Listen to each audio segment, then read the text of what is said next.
The attic. You don't remember the last time you climbed into your attic, do you? It smells of wood rot and mothballs, the stale perfume of forgotten decades. You move your hand across the beams, leaving streaks in the dust thick as ash. It clings to your skin, and you wonder, how long has it been gathering here? How many years of silence have built this grave of dust? You are retired now. The long nights feel heavier, quieter.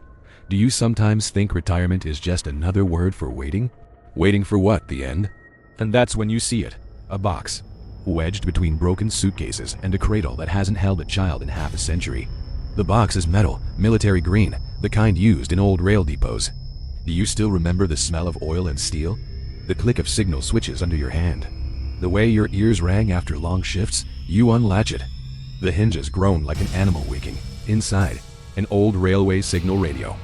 The kind you used back when every train had a voice on the line. Back when men trusted static more than silence.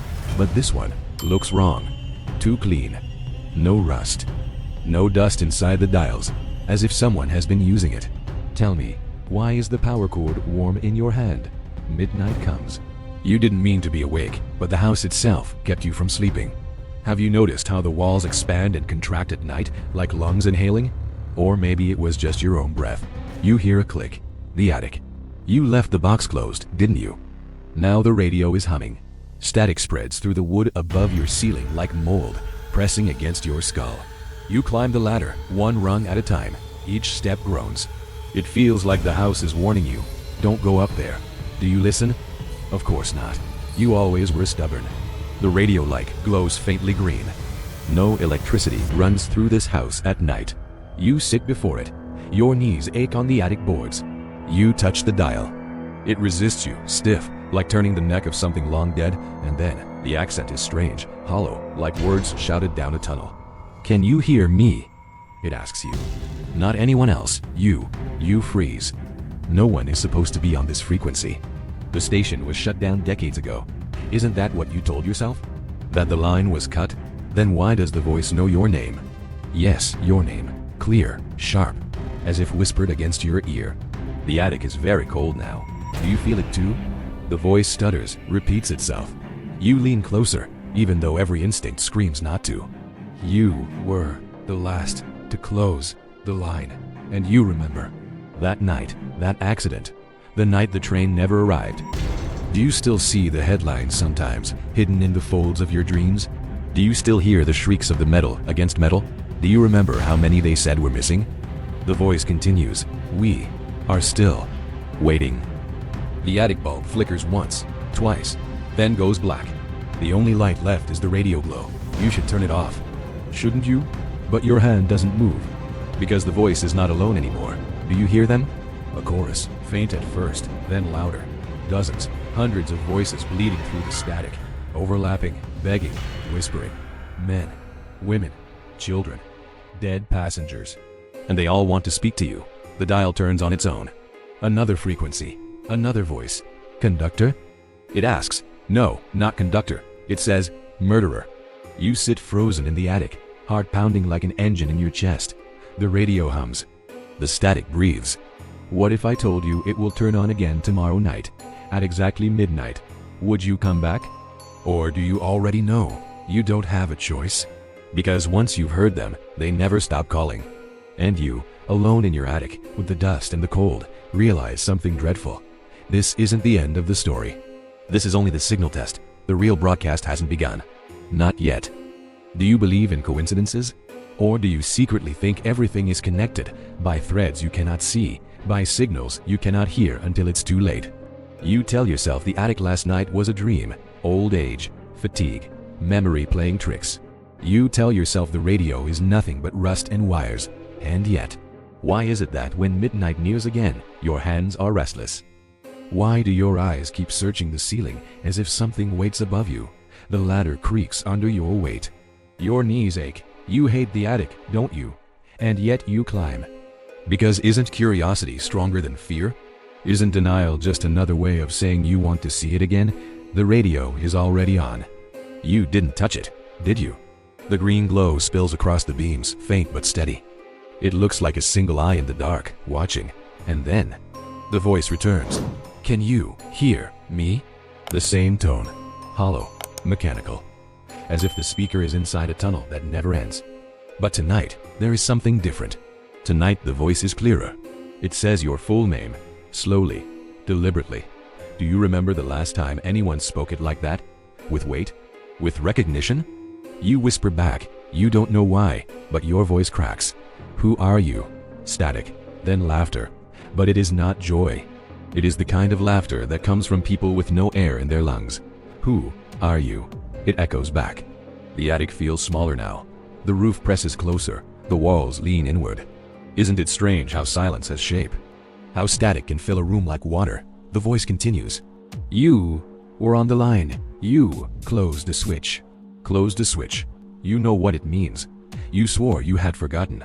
But your body remembers. The sweat, the panic. The night the train never came. And then, a second voice breaks through.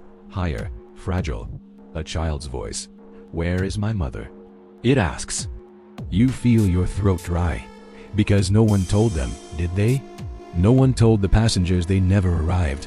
That the journey ended somewhere between stations. But how do they know you? You lean closer to the speaker. The static hisses against your ear like a whisper. And you hear it, the sound of a platform. Not here, not in your world. In theirs. The shuffle of footsteps, the low groan of wheels. A distant station bell. Can you hear it? Or is it your imagination stitching sound into static? And then the announcement, faint, cracked, repeating. Train delayed. Next arrival, never. Next arrival, never. Next arrival. The attic floor shifts beneath you. Or was it your legs? You switched the dial. Why did you do that? Curiosity again. Always curiosity. Another frequency. Another voice. This one doesn't ask. It commands. Look behind you. Do you? Of course you do. The attic is empty. The boxes, the cradle, the shadows. But do shadows move when you don't? Do they always wait for you to look away first? The radio hums louder now. The dials turn by themselves, clicking, aligning like teeth grinding. Voices overlap, hundreds, thousands, all speaking through the same narrow throat of static. Come back. Stay with us. You left us. You closed the line. You closed the line. You closed the line. Over and over, until the attic feels like it will split in two, and then silence. Only one voice remains, calm, precise. Midnight has begun. Your signal is clear. You wait, breath shallow, heart hammering. And then the voice says something that makes your blood freeze. We are arriving. Do you hear it now? The sound beneath the static. Steel grinding. Wheels on rails. A train approaching. But tell me, where will it stop? At the station or here? Midnight again. You try not to go upstairs. You try to sleep. But how do you sleep when your house itself is listening? Do you hear it? The faint thrum in the walls? Like distant wheels turning. Like iron vibrating under your bed. You tell yourself not to look at the clock, but you do. Of course you do. And the numbers say what you already knew. 12 a.m. The attic calls. Or is it the radio itself? You climb. Each rung of the ladder feels weaker, as if it will splinter beneath your weight. Does the house want you to fall? Or is it only warning you that what waits above is heavier than bone? You reach the attic. And yes, the green glow is there. It has been waiting. The radio clicks alive without your hand touching it. Static blooms. A hiss like breath inside your ear. And then, sound. Not voices this time. A station. Do you hear the echo? The announcement that loops, broken, repeating like a machine choking on its own words. Next train arrival. Scheduled. Delayed. Delayed. Why does your chest feel so tight? You are not there. You are not standing on a platform. And yet, why does the dust beneath you feel like gravel? Why does the draft against your face smell faintly of coal smoke? A voice breaks through the speaker, not a whisper. Not a child. A conductor. Boarding call. All passengers prepare. You know that voice, don't you? You heard it for years across lines and wires, calling trains in, signaling departures. But that man has been dead for 20 years. Do you believe in memory, or do you believe in ghosts? The radio hums louder. The attic light sways. And now, the voices are clearer. Seat 17. Is it empty? Where is the next stop? Why won't it arrive? Passengers, talking, but not to each other. To you. One voice rises above the others. A woman, soft, tired. Why did you close the line? The question stabs. Again. Always again. Why did you close it? You tell yourself. Orders. Protocol. The signal fault wasn't your fault. But does guilt listen to logic? The radio crackles, and now, sounds you cannot deny. The hiss of steam. The grind of metal. A long, low whistle in the dark.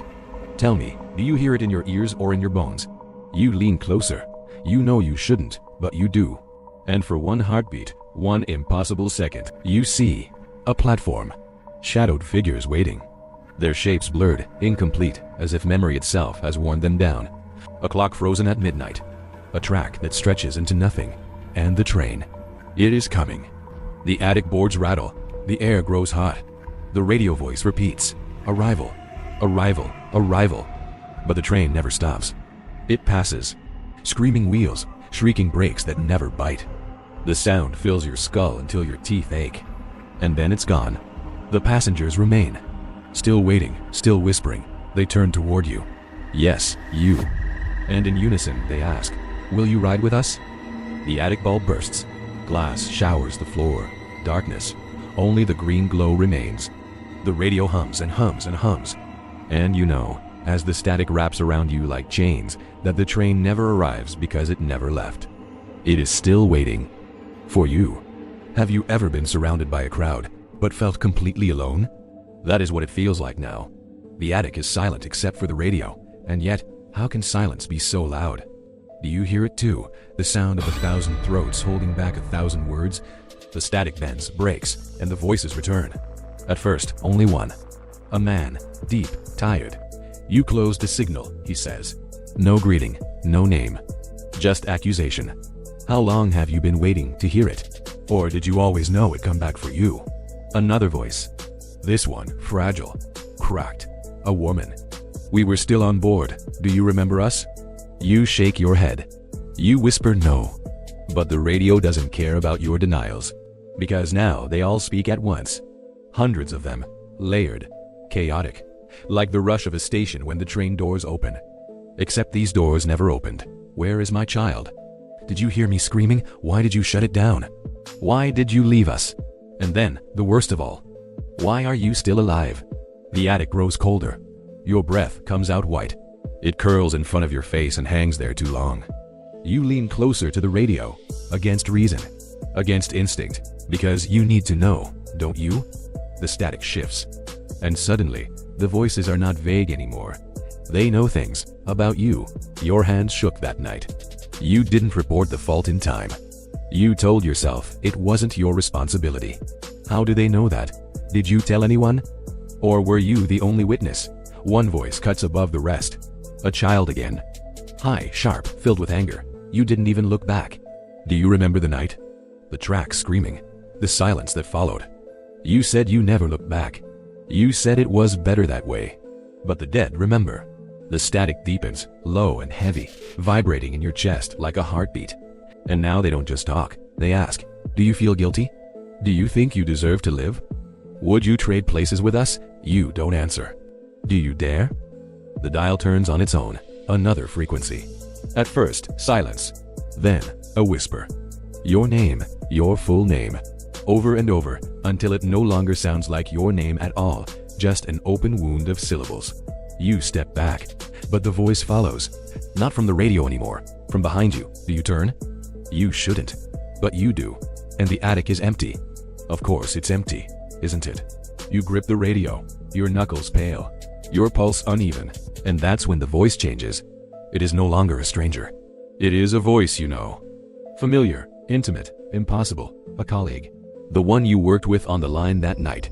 The one who disappeared. But he never made it home. He was on that train, wasn't he? Now his voice crawls through the static. You left me too. The attic reels. Your chest tightens. Because he is right. And you can't deny it anymore. The passengers rise in chorus again. Join us. Join us. Join us. The radio crackles like fire. The attic beams groan like tracks under a heavy weight. And then, the child's voice once more. Softer now. Almost gentle. Don't worry.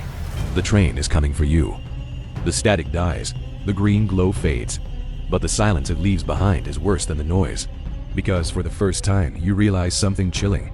The voices don't vanish with the radio anymore. They're in your head. They're in your house. And maybe, just maybe, they're in your blood. Do you know the sound of silence when it is not silence at all? Not peace, not calm, but a silence so thick, so heavy, it feels like the world is holding its breath. That is what greets you tonight. No crickets outside. No clock ticking in the hall. Not even the hum of electricity in the walls. Just silence. Except it is not silence, not anymore. Because beneath it, faint, pulsing, steady is static. Even though the radio is off. You sit at the edge of your bed. You try not to listen. But once you hear it, can you ever unhear it? The static is patient. It does not shout, it waits. And it awaits inside your skull. Have you noticed how it mimics your heartbeat? Faint thrum. Pause. Faint thrum. As if it has replaced your pulse. You press your fingers to your neck. And that's when you freeze. Because the static is your pulse. Midnight arrives. You don't remember falling asleep, but you wake in the attic anyway. Did you walk there, or were you led? The radio glows, but you did not touch it.